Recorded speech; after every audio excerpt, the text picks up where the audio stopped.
ஏ விஜய் பணியூர் விட்டு வெளியே வா அப்படின்னு சொல்றவங்களுக்கு என் வீடு எதுன்னு தெரியுமா? முதல்ல என் வீடு எங்க இருக்குனாவது தெரியுமா? என சீண்டி பார்க்கறதா நினைச்சு கிண்டலும் கேலியுமா பேசுறவங்களுக்கு நான் சொல்றேன், இந்த தமிழ்நாடு தமிழ்நாடுன்னு சொல்றாங்களே, அது மத்தவங்களுக்கு வேணா ஸ்டேட்டா இருக்கலாம், ஆனா என்ன பொறுத்த வரைக்கும் என் தாய் நாடான தமிழ்நாடு தான் என் வீடு.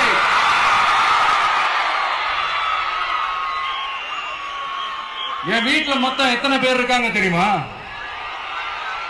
8 கோடி பேர் இருக்காங்க.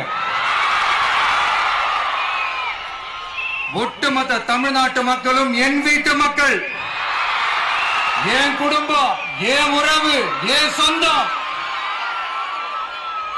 எனக்கு எல்லாமும் கொடுத்த இந்த 8 கோடி சொந்தங்களுக்கு இனிமே எல்லாமுமா கூட நிக்க போறது இந்த விஜய் மட்டும்தான். தமிழ்நாட்டோட முதல் படை வீரனா, தமிழ்நாட்டோட முதல் பாதுகாவலனா அவங்க கூடவே நிக்கணும்ன்றதுதான் என்னுடைய குறிக்கோள். இன்னைக்கு இந்த விஜய், உங்க விஜய் உங்ககிட்ட